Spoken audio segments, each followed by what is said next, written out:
चलिए स्टूडेंट, शुरू करते हैं क्लास 11th सब्जेक्ट फिजिक्स। आज का हमारा जो टॉपिक है फ्लूइड मैकेनिक्स हमारा चल रहा था, तो लेक्चर नंबर 4 आज डिस्कस करने वाले हैं विस्कोसिटी के बारे में। तो विस्कोसिटी होता क्या है, देखिए। Viscosity is the property of fluid by virtue of which an internal force of friction comes in to play when a fluid is in motion and which oppose the relative motion between its different layer. तो viscosity क्या होता है?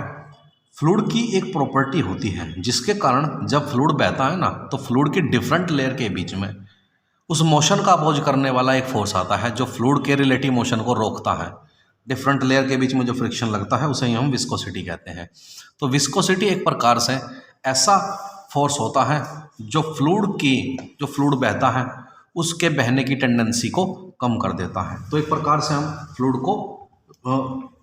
Fluid की different layer के बीच जो force लगता है हम फ्रिक्शनल फोर्स भी फ्लूइड का कह सकते हैं। तो अब इसके बारे में आगे बात बढ़ाते हैं और ये जान लेते हैं कि कारण क्या है विस्कोसिटी का। तो विस्कोसिटी का कारण ये होता है बच्चों, आपको बताएं कि अगर हम किसी लिक्विड को ले लेते हैं, ये लिक्विड हमारा यहाँ पर फ्लो कर रहा है, तो लिक्विड की डिफरेंट लेयर्स होती हैं। जैसे कि लिक्विड यहाँ पर फ्लो करता है, तो अगर आपसे बात कराएं कि लिक्विड की यहाँ पर हमने देखिए डिफरेंट लेयर्स यहाँ पर लिक्विड के लिए हैं, तो जो सबसे नीचे वाली जो सरफेस होगी, हम मानकर चलते हैं कि ये सरफेस जो है जो कांटेक्ट में है हमारे किसी प्लेन के, वो हमेशा फिक्स रहती हैं। तो उसकी डिफरेंट लेयर एक दूसरे के ऊपर फ्रिक्शन का काम करती हैं। तो लिक्विड की जितनी ज़्यादा लेयर होती चली जाएगी, सबसे ऊपर वाली लेयर पर फ्रिक्शन का फोर्स उतना ही कम होगा। तो कंसीडर कुछ पॉइंट कर ले रहे हैं A, B, C, D, E और F। तो सबसे ज़्यादा जो फ्रिक्शन महसूस करेगी वो आपकी E लेयर करेगी कंपैरिजन टू द F, क्योंकि F को तो आपने रेस्ट में कह दिया है, उससे कम फ्रिक्शन होगा F पे, तो इसका स्पीड थोड़ा कम होगा, फिर उससे कम होगा D का, फिर C का, फिर B का, फिर A का। तो सिमिलरली A का जो आपका जो A है जो सबसे ऊपर है सरफेस पर, यहाँ पर इसका जो वेलोसिटी रहने वाला है वो मैक्सिमम रहने वाला है, क्योंकि इस पॉइंट पर लिक्विड की डिफरेंट लेयर के बीच में लगने वाले फ्रिक्शन फोर्स का वैल्यू बहुत ही ज़्यादा कम है। तो देखिए ये तो विस्कोसिटी की बात हो गई। अगर हम कुछ एग्जाम्पल के द्वारा विस्कोसिटी को पढ़ना चाहें तो कुछ एग्जाम्पल्स हम यहाँ पर लेने वाले हैं। एग्जाम्पल नंबर 1 जैसा हमारा है कि अगर एक बीकर हमारे पास में है और इस बीकर के अंदर लिक्विड भरा हुआ है, ठीक है, ये लिक्विड बीकर के अंदर भरा हुआ है। अगर हम इस लिक्विड को एक स्टीरियर से, यानी एक ऐसा मान के चलिए एक कांच की छड़ है, उससे अगर आप लिक्विड को ऐसे गोल गोल घुमाते हैं तो कुछ समय के बाद वो लिक्विड जो है वो रुक जाता है। क्यों रुक जाता है? क्योंकि लिक्विड की डिफरेंट लेयर के बीच में कहीं ना कहीं वो विस्कस फोर्स जो होता है, जो विस्कोसिटी वाला जो फोर्स होता है वो कहीं ना कहीं प्ले में आया है, जिसके कारण ये कुछ समय के बाद लिक्विड रुक गया है। अगर विस्कोसिटी ना होती तो ये लिक्विड कंटिन्यूअसली मोशन करता रहता। तो कुछ एग्जाम्पल नंबर 2 अगर हम देखें, तो अगर हम कहें कि अगर हम किसी पूल में जिसमें वाटर भरा हुआ है, अगर हम उसमें तैरने का प्रयास करते हैं, तो उसके बाद हम कुछ अपने ऊपर कुछ रेजिस्टेंस महसूस करते हैं अपने मोशन में, ठीक, हम सही से दौड़ नहीं पाते। क्यों नहीं दौड़ पाते? क्योंकि लिक्विड जो है उसकी डिफरेंट लेयर के बीच में फ्रिक्शन फोर्स होने के कारण वो हमारे मोशन का अपोज करता है। वहीं पर अगर हम जैसा एयर है अभी यहाँ बाहर भागना शुरू करें तो कंपैरिजन टू द पूल थोड़ा तेजी से चल पाएंगे, क्योंकि एयर ड्रैग थोड़ा सा कम है, एयर का विस्कोसिटी कम है कंपैरिजन टू द लिक्विड यानी वाटर। अब देखिए अगर हम दो अलग अलग फनल ले लें, फनल यानी बहुत बारीक बारीक सी पाइप की दो स्ट्रक्चर ले लें, एक फनल में तो हम लिक्विड को डाल दें, प्योर वाटर को डाल दें, और दूसरे फनल में हम शहद को डाल दें, तो सबसे पहले उस फनल में से बाहर क्या आ जाएगा बच्चों? एग्जाम्पल नंबर 3 में सबसे पहले वहाँ से आपका लिक्विड जो है यानी जो वाटर है वो बाहर आ जाएगा। वाटर बाहर क्यों आ जाएगा? क्योंकि वाटर के डिफरेंट लेयर के बीच लगने वाले फ्रिक्शन फोर्स का वैल्यू थोड़ा सा कम है कंपैरिजन टू द हनी के डिफरेंट लेयर के बीच में लगने वाले फ्रिक्शन फोर्स का वैल्यू कैसा है? ज़्यादा है। तो अब देखिए यही एग्जाम्पल नंबर 4 में भी आप बात कर सकते हैं कि हम जो है वो हवा में बहुत तेजी से दौड़ सकते हैं, बट हम पानी में इतनी तेजी से नहीं दौड़ सकते। उसका रीजन भी आपको पता लग गया होगा, क्योंकि एयर का जो विस्कस ड्रैग है, जो विस्कस फोर्स है वो कम है कंपैरिजन टू द वाटर का ज़्यादा है, जिस कारण हम वाटर में ज़्यादा तेजी से नहीं दौड़ पाएंगे। और एग्जाम्पल नंबर 5 में भी आप देख सकते हैं कि जो क्लाउड पार्टिकल होते हैं ना वो बहुत आराम आराम से नीचे की ओर चलते हैं। ज़्यादा नीचे क्यों नहीं आ पाते क्लाउड के पार्टिकल्स? इसलिए नहीं आ पाते क्लाउड के पार्टिकल्स क्योंकि नीचे की ओर उन पर एक विस्कस ड्रैग लगता है एयर का, हल्के होने के कारण, इसलिए वे पार्टिकल नीचे नहीं आ पाते। ठीक है बच्चों, तो विस्कोसिटी के कुछ एग्जांपल्स भी आपको बिल्कुल क्लियर हुए होंगे। तो चलिए अब बात कर लेते हैं कोफिशिएंट ऑफ विस्कोसिटी की। क्या है कोफिशिएंट ऑफ विस्कोसिटी? इसके बारे में थोड़ा सा डिस्कशन कर लेते हैं।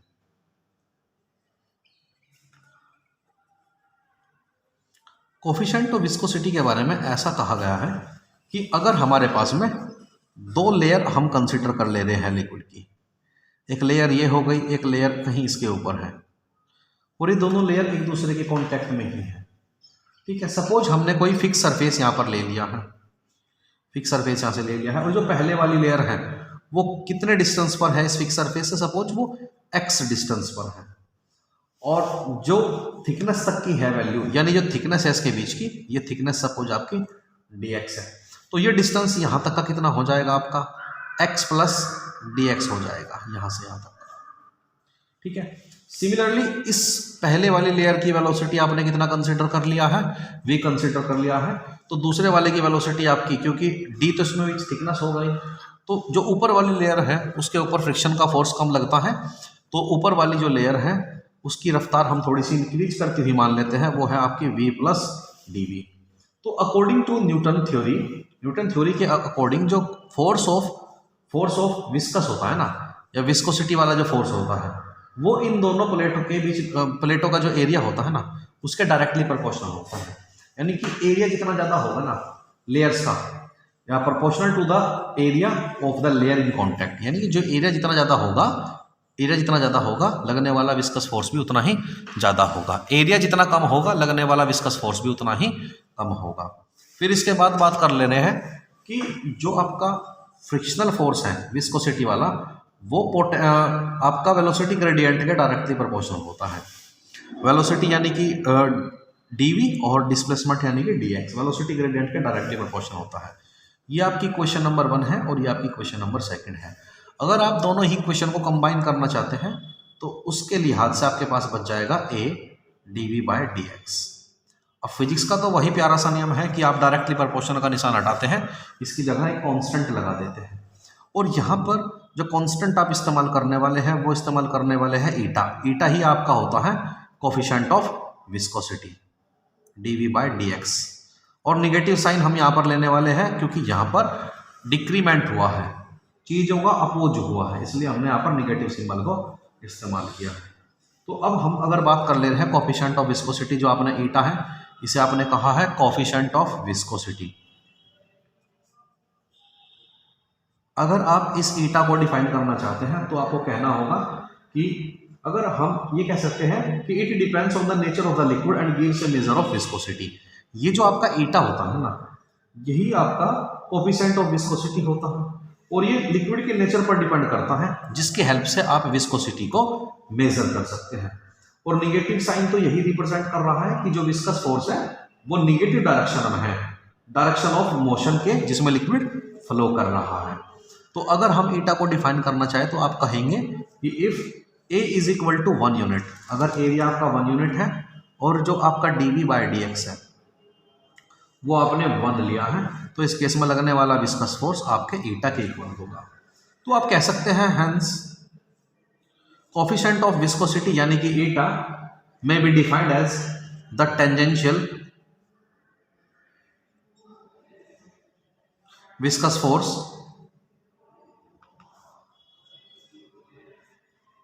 required to maintain a unit velocity gradient its two parallel layers each of unit area। तो ये एक इजी सा डेफिनेशन आपका तैयार हो जाता है। यानी कोफिशिएंट ऑफ विस्कोसिटी क्या है आपकी, जो टेंजेंशियल विस्कस फोर्स होता है जिसके लिए रिक्वायरमेंट होती है यूनिट वेलोसिटी ग्रेडियंट की 2 पैरेलल लेयर्स के बीच में, जिसका एरिया कितना है 1 यूनिट है, उसे ही आप कोफिशिएंट ऑफ विस्कोसिटी कहते हैं। ठीक है, आई होप आपको यहाँ तक बात समझ में आई होगी। चलिए आगे पढ़ लेते हैं। अब बात कर ले रहे हैं डायमेंशन की और यूनिट की, कि डायमेंशन और यूनिट क्या है इसके। तो सबसे पहले बात करते हैं डायमेंशन की। डायमेंशन कैसा निकालते हैं आप कोफिशिएंट ऑफ विस्कोसिटी का। तो डायमेंशन को आप ईटा इज इक्वल टू, वहाँ से फॉर्मूला से लिया है आपने F/A dV/dx। आपको पता है अगर ईटा का डायमेंशन निकालना है तो इन चारों चीज़ का डायमेंशन हमें पता होना चाहिए।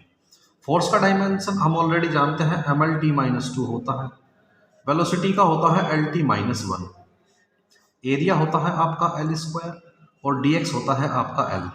तो ये L² से L और L की दोनों पावर कैंसिल आउट हो जाएगी, बचा हुआ एक L आपका ऊपर चला जाएगा, mL-1, ये T पावर आपका -1 है, ठीक है। और ये जो आपका dx था, ठीक है, यहाँ तक का तो किसी बच्चे को सॉरी dx/dv ऊपर L है और नीचे dv है, तो वो LT-1 है आपका। ये T आपका ऊपर की ओर चला जाएगा, ठीक है। तो यहाँ पर बनेगा आपका mL-T-1, तो ईटा का वैल्यू आपका बन जाएगा mL-1 T-1, ठीक है बच्चों। अगर यूनिट की बात करते हैं, यूनिट क्या है इसका, यूनिट है इसका पायस। पायस जो है इसका एक सीजीएस यूनिट होता है, पायस इसका सीजीएस यूनिट होता है कोफिशिएंट ऑफ विस्कोसिटी का, ठीक है। और जो ऐसा यूनिट होती है इसकी, वो होती है न्यूटन सेकंड मीटर स्क्वायर और किलोग्राम पर मीटर सेकंड, जिसे हम डेकापायस भी कहते हैं। डेकापायस भी इसी का यूनिट है।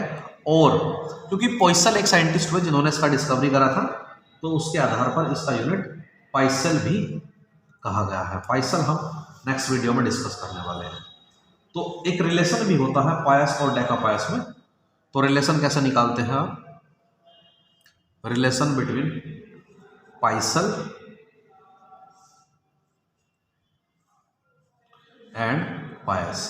पाइसल और पायस में क्या रिलेशन होता है, आपको बताएं कि 1 decapoise is equal to 1 newton second metre की -2।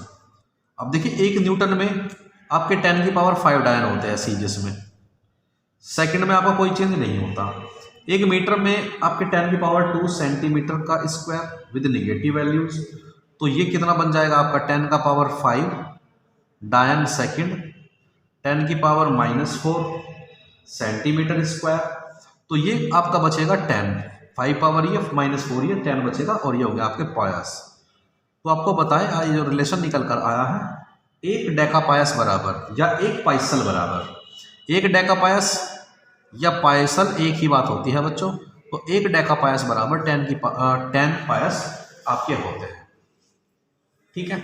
अगर आपको कंपैरिजन भी कराना चाहें हम कि आपका विस्कस फोर्स और सॉलिड फ्रिक्शन में क्या रिलेशन होता है, विस्कस फोर्स